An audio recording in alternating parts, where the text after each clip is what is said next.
Hello and welcome to ABP Live. I have with me today veteran diplomat Pinak Chakravarty. He has come up with his book, which is a complete book that you can find on India, Bangladesh, on every aspect of the relationship. He is the former secretary at the Ministry of External Affairs, and of course, he was the High Commissioner of India to Dhaka. We are going to ask and understand from him the dynamics that we have with our neighbor, which is one of our closest partners, that is Bangladesh, and how the dynamics there is going to change, or is it changing under Prime Minister Sheikh Hasina, and how even in the South Asian region the geopolitics is going to play out. Welcome to ABP Live, sir, and thank you so much for your time. Let me first show our viewers the book. It is called Transformation, Emergence of Bangladesh and Evolution of India-Bangladesh Ties. So my first question to you will be, when we have so much literature on Bangladesh, you have come up with this book which has everything covered in it with many granular details. What is it that drove you to write this book, after your stint in the Ministry of External Affairs? Well, it so happened that after I retired from the service in 2013, I was toying with the idea of doing something. And then, of course, I started off writing a lot of articles, and so I wrote a lot of articles on Bangladesh. Then the suggestion was made to me that you've written so many articles, why don't you think of a book? So that's how it started. Friends and others, colleagues who read my articles, and they suggested that it's possibly you can even write a book from your perspective. Right. After all, there are lots of books, and so then you can put in what you call your own personal experience and what happened when you were there. So I thought that was a good idea, and so I tried to weave in a bit of history, a bit of where Bengal comes from, and how did we get to Bangladesh, and then thereafter on bilateral ties.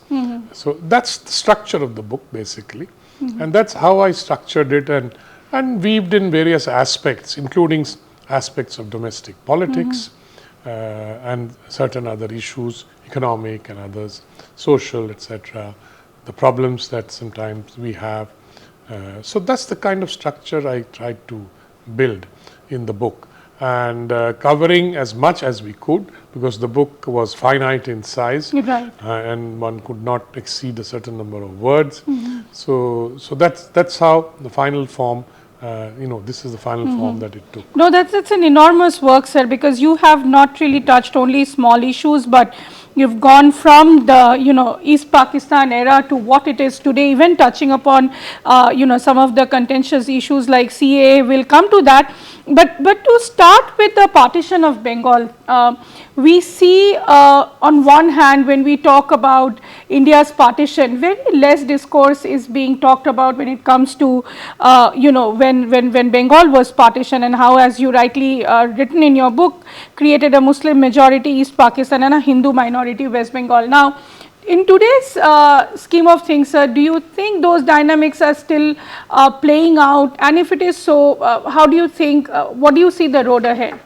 Well, obviously, history moves on and things have changed, and I don't know how many of your viewers would know that there was, in the pre-partition era, there was even a move to have a united Bengal. Right. Perhaps as independent, but then it was debated in the Congress party, High Command, etc. And then I think it was decided that, and even Gandhiji was not fond of it, but at least he did not reject the idea. And so it was debated, and finally the Congress party took the decision that they didn't mind to have a united Bengal, provided it joined the Union of India. Whereas some others who wanted united Bengal was as an independent country. Anyway, that was an idea that was floated, but then it sank in the pre-partition violence and other things, and we had partition. Of course, that is history now. But then Bangladesh came into being within 25 years of partition in 71. Right. So that was something that was not expected, but I would say was not also ruled out. because of the nature, because of geography. They were separated by a huge India, the Right. two wings, etc., plus the cultural and other differences that existed between the two sort of wings of Bangladesh, of Pakistan as we call it. So then the problem started in East Pakistan, and I think that the trigger point was the 1970 elections, when actually Sheikh Mujibur Rahman won a majority, but was not allowed to become Prime Minister of Pakistan. Right. Because thanks to the machinations of the army, thanks to the machinations of politicians in the west side, and that really triggers off a lot of the things that finally leads to Bangladesh. So, interestingly, you have also touched upon the issue that how India-Bangladesh relationship, the dynamics played out even during the Cold War era.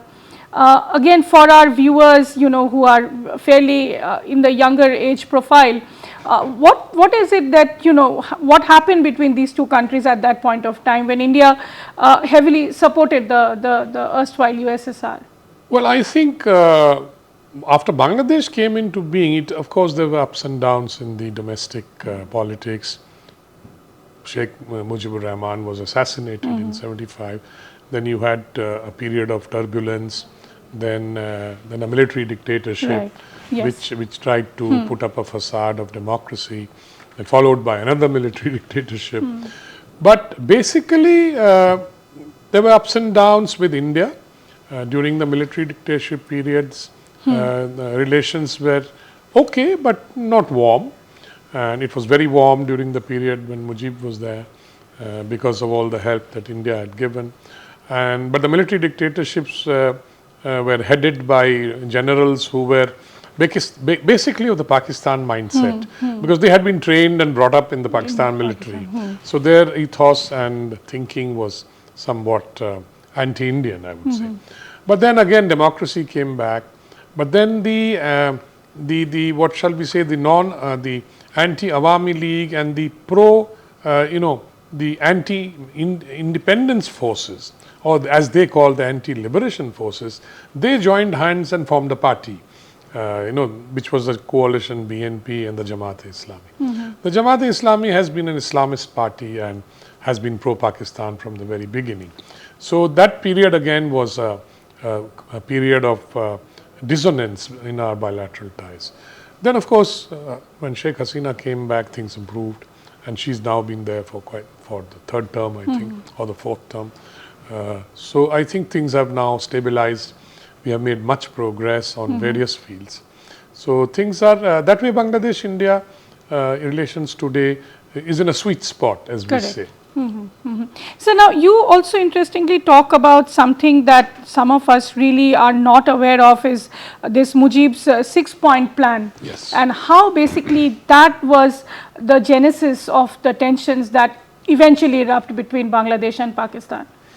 Well, there's a debate on what he actually wanted from the 6-point plan. I believe that his instinct was to, to get as much autonomy as possible for East Pakistan. That was the initial instinct. But then when he ran into resistance, and then he realized that that East Pakistani people, or the Bengalis, would be always subjugated by the people in the West. Punjabi dominated West Pakistan, army, etc., bureaucracy. So the resentment grew because of that. Autonomy was not being granted. Bangladesh had a higher population at that time. Right. It contributed more to the central revenue than the West Pakistan. So these kind of things, triggered a lot of resentment. And they decided that they did not want to remain under the thumb of the West Pakistanis. Correct. That's what led to the start of the sort of a liberation movement, and which ultimately, blossomed into independence. And they paid a huge cost for it, yes. Exactly. So we all know what happened between Bangladesh and Pakistan, and how finally it sort of ended in a sort of blunder that Pakistan did, and they were red-faced. But then again, the role that was played by India at that point of time with Mukti Bahini and all, and the decisions that at that point of time Prime Minister Indira Gandhi took. Now that's a debate for generations we've been doing, that whether that was a good decision or was it at all necessary, because India also was a fairly young country at that point of time. How would you analyze that? Well, I think in the initial reaction in India was that let us monitor what's happening, and because India didn't want to plunge into something.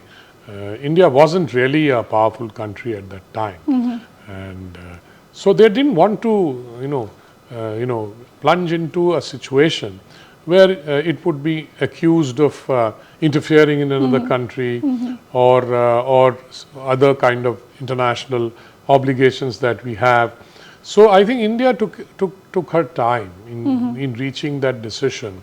But as the situation became worse and worse in Bangladesh, India had to go and campaign globally to say that this is what is happening. And when 10 million refugees pour into your country, then your options get even more limited. Correct. Because then it is no longer an issue, international issue, and the international community was not about to do anything about it. Then you had to say that this impinges on my security, and my national security is threatened. And this is the second batch of refugees after the partition. So that's when I think the decision was taken that that there's only one way out of it, and even the Bangladeshi leadership at that time, Mujib and others, were also now had decided that that independence was the only way to go, and that's when things started, and then the massacres took place and all those things took place, and then slowly the in fact on 26th March 1971 Mujib declared independence basically. Then of course he was arrested and taken away. I've included his life in jail also a little bit, and so that's how it started. They picked up arms to fight.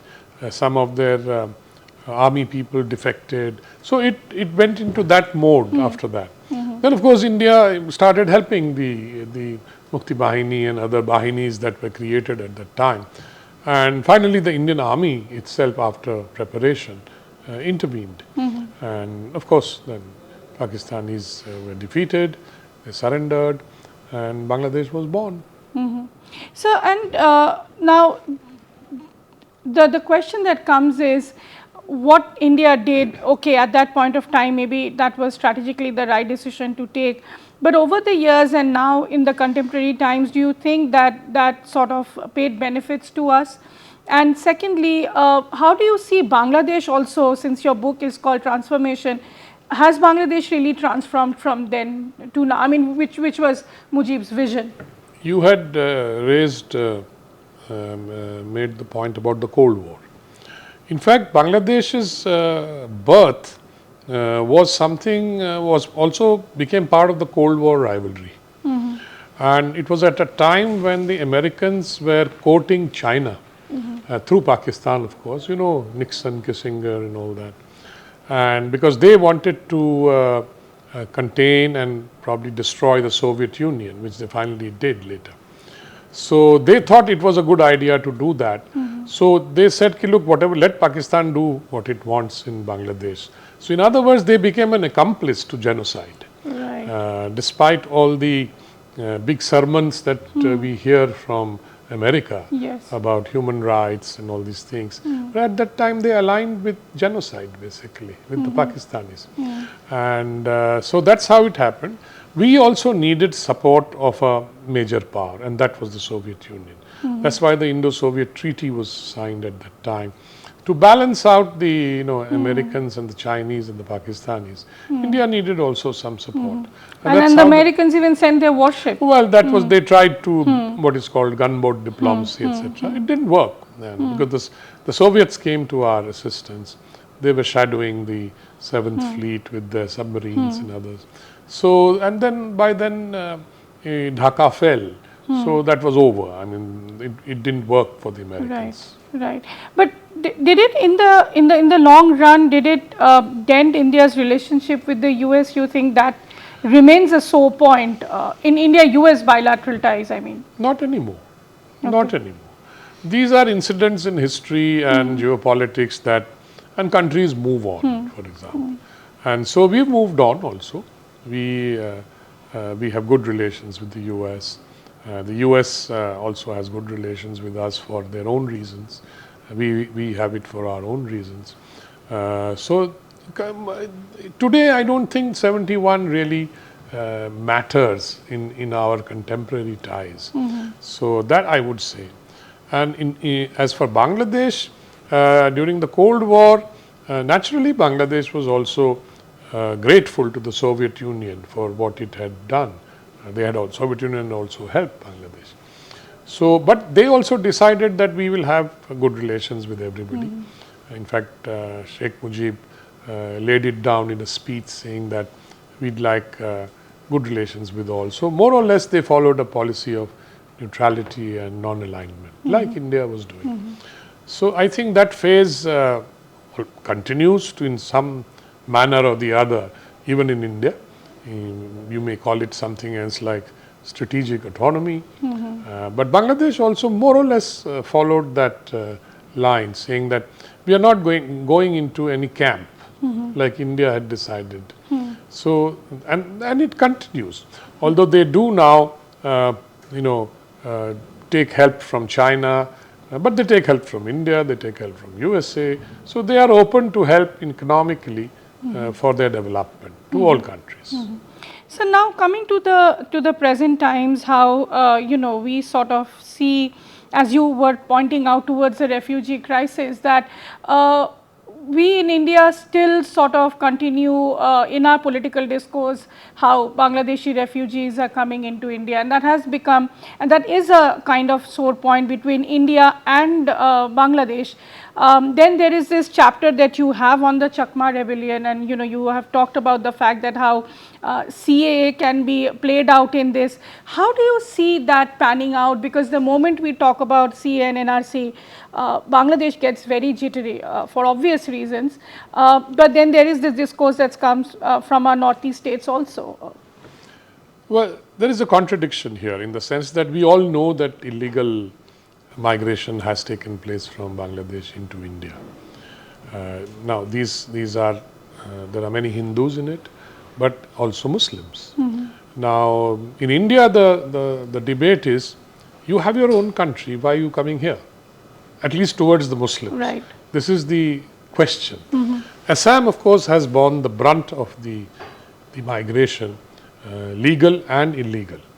And because pre-partition people migrated also from what was East Bengal, but post-partition also people came in illegally, naturally, because they were not legal migrants.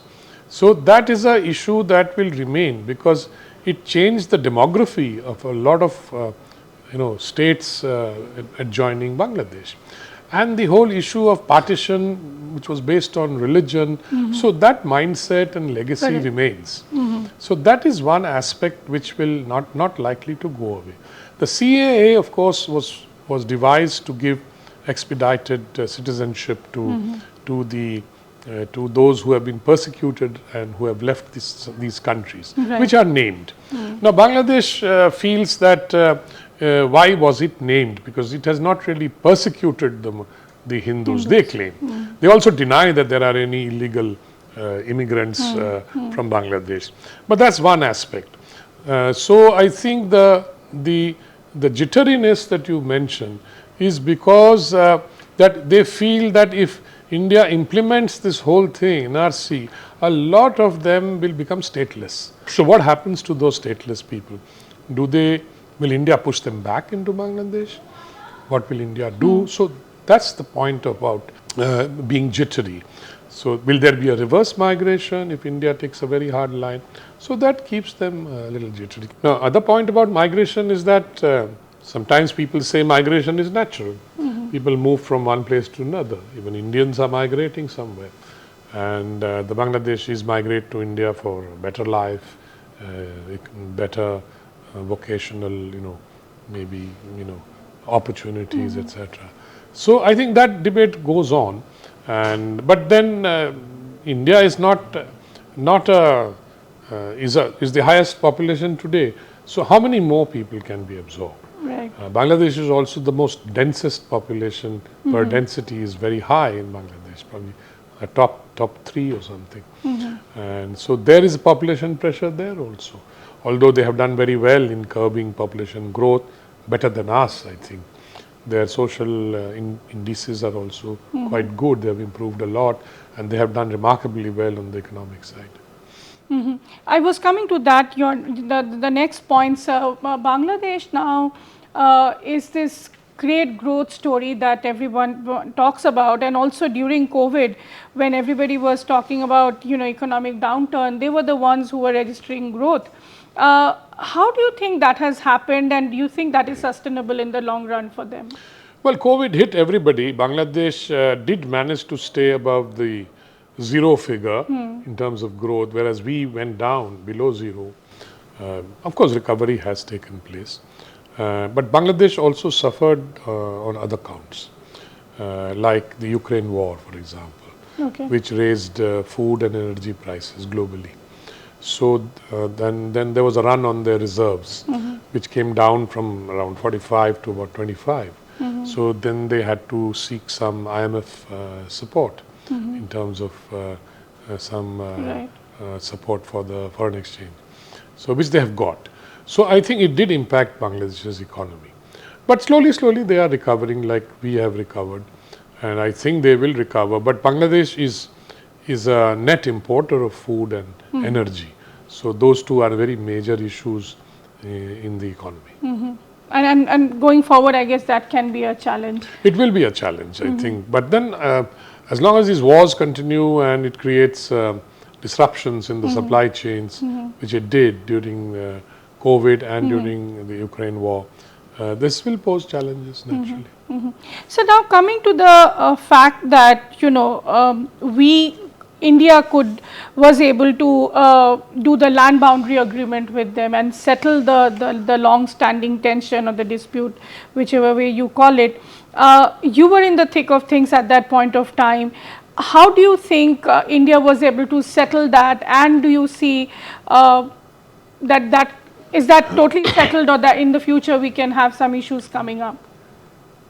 No, I think the land boundary issue is settled. The maritime boundary issue is settled. And it was settled because we decided to think out of the box and not rely on the 1974 agreement, which could not be implemented fully. It was implemented, but not fully. So whatever bits and pieces were left, we decided that to take it head on and think out of the box.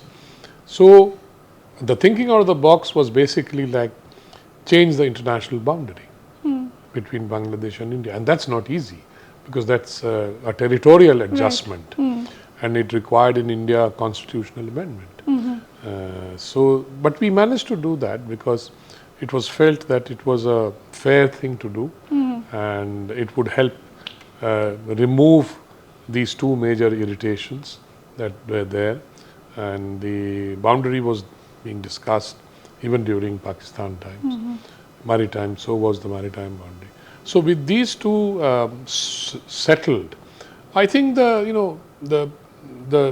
trust grew, confidence grew that we can settle these issues. Yes. And so let's go ahead and look for other avenues to cooperate. But then what about this discussion, sir, that yes, we did settle it, but we ended up giving more enclaves to them. Is that true? No, the enclaves had been identified. But in terms of territory, yes, they got a bit more than us. Not much, but a bit more. And even adverse possessions and all, it was a little more that they got. But that was inevitable because these enclaves are embedded within their territory, and their enclaves were embedded within our territory. And it is a what shall I say, a legacy of history that they were like that, and could not be settled even during partition, because the partition was done on the basis of certain data, etc., as to who paid taxes to whom, etc. But then this was the legacy of that era, which we finally sorted out in 2015. So now coming to the defense and security relationship, because Bangladesh is very critically and strategically located where it is, and it touches our northeastern states also, which is why we are always very concerned as India that when you do a lot of defense partnership with China, and Bangladesh has its own right to do so as a sovereign country, but then that brings China very close to our doorstep. And we see that relationship between Bangladesh and China is deepening. What do you think India can do? Should it be like a cause of huge strategic concern? I'm sure those discussions are going on at the official level, but how do you see this panning out between India and Bangladesh too? Because that's going to be a worrisome factor. Well, China-Bangladesh defense relationship really goes back to the 80s. Okay. When China, after recognizing Bangladesh and having supported Pakistan, etc., wanted to somehow normalize relations with Bangladesh, and they chose the military as a domain to influence Bangladesh. Hence, they started offering cheap weaponry, etc. And so, as you know, what happens that at that time Bangladesh didn't have that kind of funding or funds available. So they took it from them, and China cultivated the military. And as you know, there were military governments so that's the route they took to get back into the good books of Bangladesh. Then of course they started also on the economic side and infrastructure side, building some bridges, building certain buildings, etc., public buildings and all that, and doing it at a very cheap cost.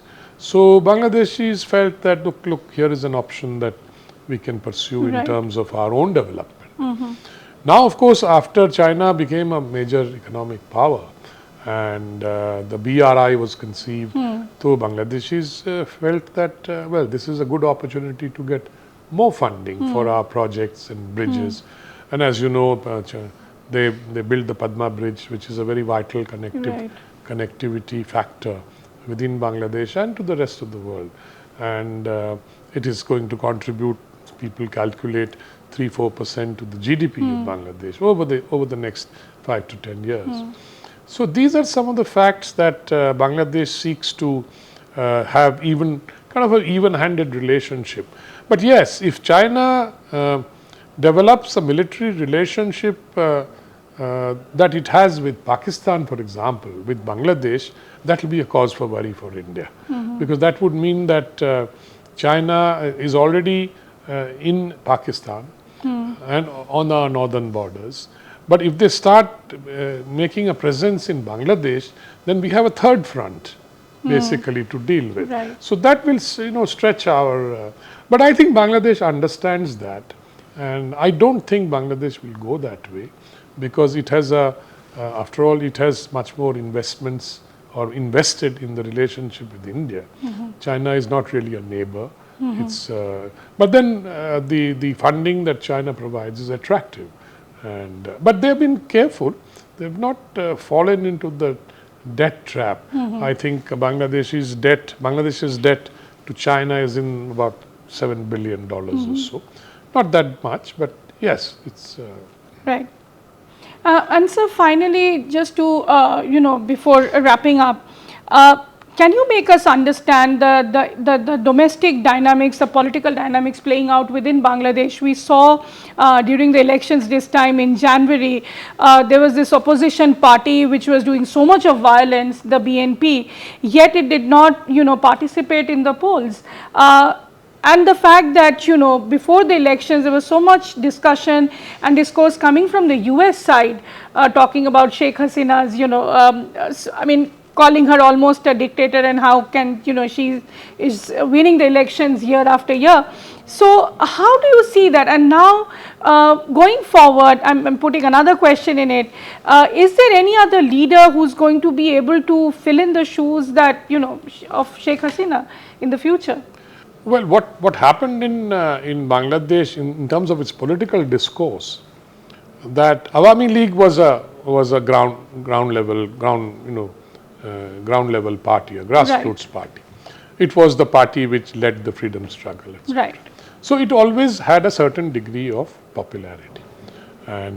But then when after Sheikh Mujib was assassinated, then the anti-Awami League forces, pro-Pakistani forces, don't forget that even in 71, when they were all fighting for liberation, 30% of the people of Bangladesh did not want to leave Pakistan.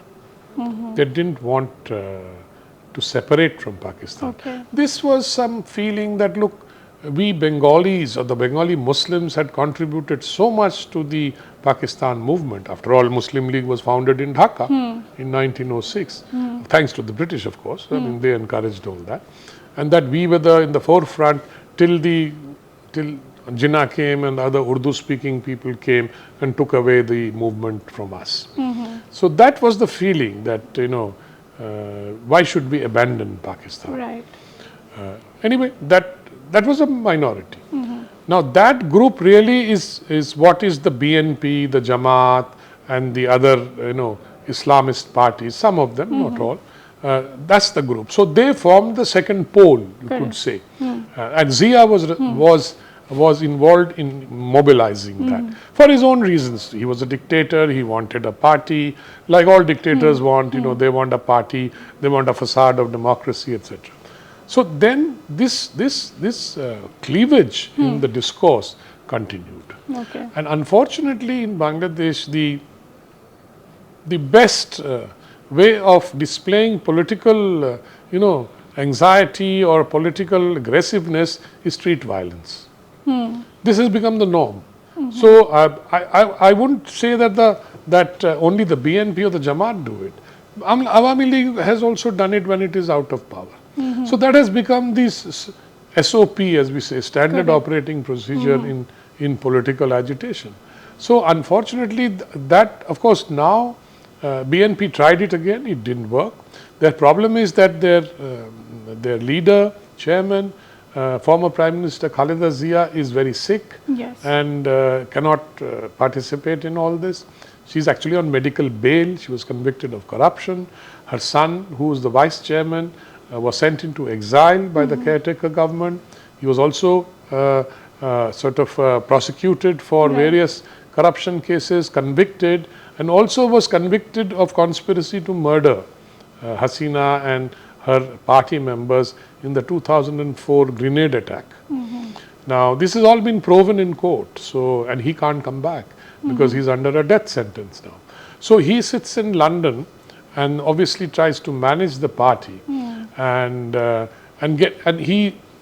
think the Americans were prepared to help him, and that's why you heard all that noise before the election about. So the Americans think that Hasina has been in power for too long, and there should be a change. And I don't know what makes them feel that way, but that's how they felt. So they made an attempt. Of course, it didn't work because Hasina is not a person who gets bullied very easily. True. I know her very well, so she will stand her ground. So that's how it happened, and this is their problem, the opposition. They can't do anything, they've been decimated, then they haven't taken part. What after? What after? I think what will happen is that if the BNP somehow manages to come back to power, then you can have an alternative. There are two-party or two coalition system. But I don't see that happening, because how does it happen? Unless BNP comes to power and all the cases against the vice chairman are annulled because he wants to come back and become prime minister. Now, I don't know how that will happen. That means you set aside all the legal judgments, etc., or grant amnesty or something they will have to think of legally. Then only he can come back. Right. Otherwise, he'll be arrested on arrival because he's under a death sentence. So that's their problem at the moment. But then the next question arises: but why don't they participate in the election? I think there are various views, and one of them is that if they participate in the election, a new leadership could emerge, which will challenge the leadership of the one who's not there. He's living abroad and can't come back. So those are some of the issues that's within the BNP and their politics. So they want to, of course, make their presence felt, that they are still around and are an opposition force. So agitation, street agitation, violence, etc., and trying to force the Awami League government to have an election under a caretaker government. That is, you vacate positions of power, hand it over to. They had a caretaker system earlier, which was annulled. It was in the constitution, but it was annulled. So, but that didn't work. Hasina said, sorry, it doesn't, constitutionally it's not possible anymore. Right. So that's their situation. It's complicated, but what happens next? Really, I don't know. Hasina, the Awami League will produce a second generation of leadership, but I don't see that happening on the other side. Well, thank you so much, sir. That's been very interesting. Now we have to wind this up, but do not forget to get a copy of this book, Transformation, Emergence of Bangladesh and Evolution of India-Bangladesh Ties. We had our discussant, veteran diplomat Pinak Chakravarty, talking about this, the author of the book, on how the dynamics in South Asia had changed after the partition, India-Bangladesh ties, and what it means for the future. With Ayan Hussain on camera, this is Nayanima Basu for ABP Live. Thank you for watching The Interaction.